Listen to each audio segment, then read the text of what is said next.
Baik, perkenalkan nama saya Inyuman Swajana Putra, NIM 19101079.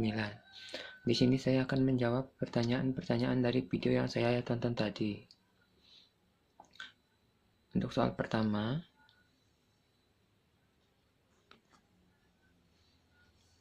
apa yang bisa Anda tangkap dari cerita pada video tersebut?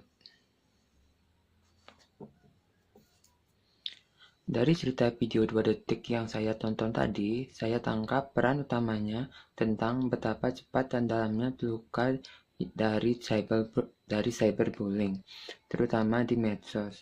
Ceritanya berfokus pada Dinda, cewek yang lagi berjuang menghadapi komentar jahat seperti "you fat" atau "they hate you" yang muncul cuma dalam 2 detik, tapi efeknya bikin dia insecure, stres, dan hampir down.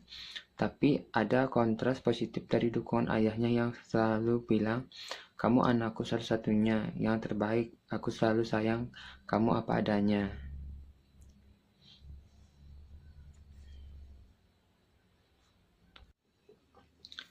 Soal nomor 2, bagaimana pendapat Anda terkait pemeran utama dan netizen pada video tersebut? Nomor 2, terkait pemeran utama Dinda dan netizen dalam video tersebut.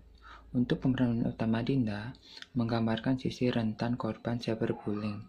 Dia menunjukkan dampak emosional negatif dari komentar jahat yang bisa mempengaruhi rasa percaya diri dan kesehatan mental. Dinda juga menggambarkan perjuangan untuk tetap kuat dan mencari dukungan khususnya dari ayahnya yang penuh kasih. Perannya penting untuk mengingatkan kita bahwa di balik layar ada manusia dengan perasaan. Sedangkan untuk netizen dalam video mempresentasikan dua sisi dunia maya. Pertama yaitu sisi negatif, di mana sisi negatif yang kasar, menghakimi, dan penuh kebencian lewat komentar yang menyakitkan. Ini menunjukkan bagaimana penyebaran cyberbullying bisa terjadi dengan cepat dan tanpa kontrol. Kedua, sisi positif, di mana yang seharusnya memberi dukungannya, empati, dan saling menjaga agar ruang digital tetap aman dan nyaman untuk semua. Sedangkan untuk pendapat saya sendiri, video ini sangat efektif memperlihatkan realita pahit cyberbullying dari sudut pandang korban, sekaligus mengajak kita semua sebagai netizen agar lebih sadar dan bertanggung jawab atas kata-kata yang kita tulis. Netizen harus ingat bahwa komentar tak berperasaan bisa punya dampak luar biasa. Pemeran utama mengingatkan kita pentingnya dukungan keluarga untuk menumbuhkan kekuatan batin hadapi bullying.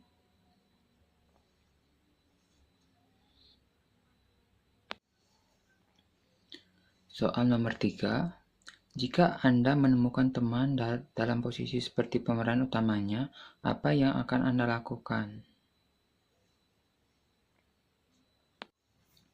Kalau saya menemukan teman yang berada dalam posisi seperti pemeran utama di video tadi, mengalami cyberbullying dan tekanan mental, ini yang akan saya lakukan.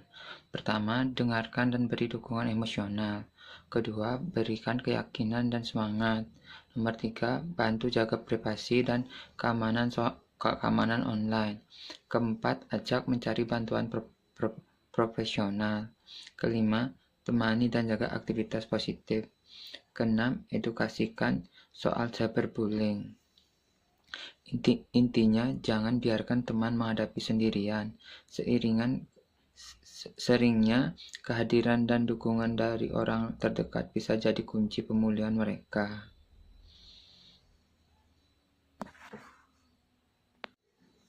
Soal nomor 4. Jelaskan bagaimana cara Anda dalam meliterasi konten sosial media yang berkaitan dengan bullying.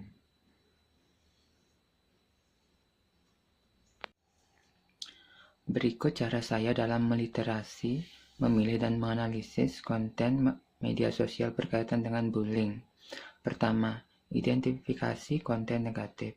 Cari kata kunci dan tanda bullying seperti hinaan, pelecehan, kata kasar, ucapan diskriminatif, atau komentar yang menyerang pribadi.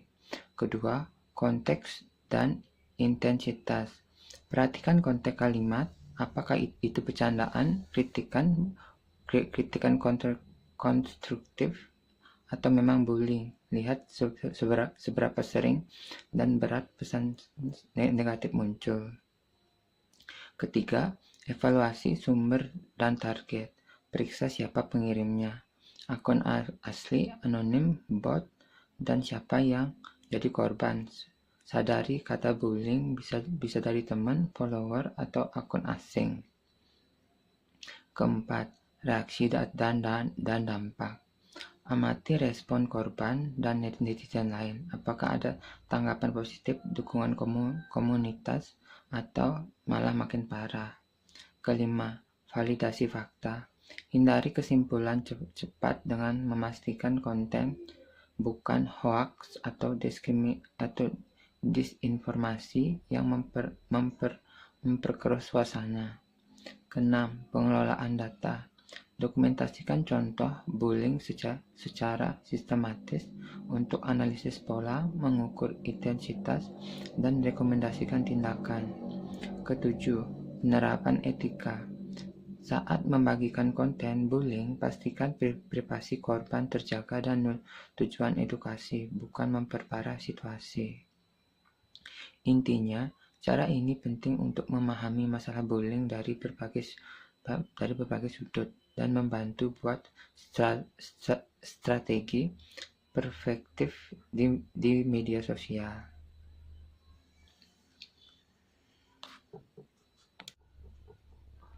Nomor 5. Jika seandainya di lingkungan Anda ada yang mendapatkan bullying, apa yang akan Anda lakukan? Kalau di lingkungan saya ada yang kena bullying, saya akan melakukan beberapa hal ini. 1. Dengarkan dan berikan dukungan.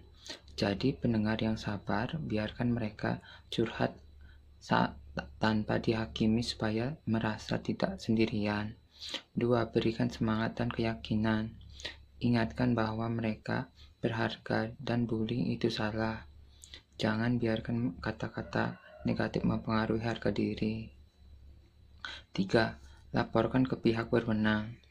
Kalau bullying terjadi di sekolah, kampus, atau kerja, segera laporkan ke guru, dosen, HR, atau pihak yang berwenang. Keempat, jaga privasi dan keamanan. Sarankan untuk blok akun pelaku di medsos dan jangan membalas dengan yang negatif. Kelima, libatkan dan edukasi lingkungan. Ajak teman-teman lain untuk mendukung korban dan ikut melawan bullyingan. Keenam, ajak mencari bantuan profesional. Kalau dampak bullying yang sampai ke mental, dorong korban untuk konsultasi ke psikolog atau konselor. Ketujuh, bersikap proaktif. Ciptakan lingkungan yang ramah, saling menghargai, dan tidak membiarkan bullying terjadi. Intinya, jangan diam dan jangan biarkan korban merasa sendiri. Dukungan dari sekitar sangat penting untuk pemulihan mereka. Sekian dari tugas saya ucapkan terima kasih.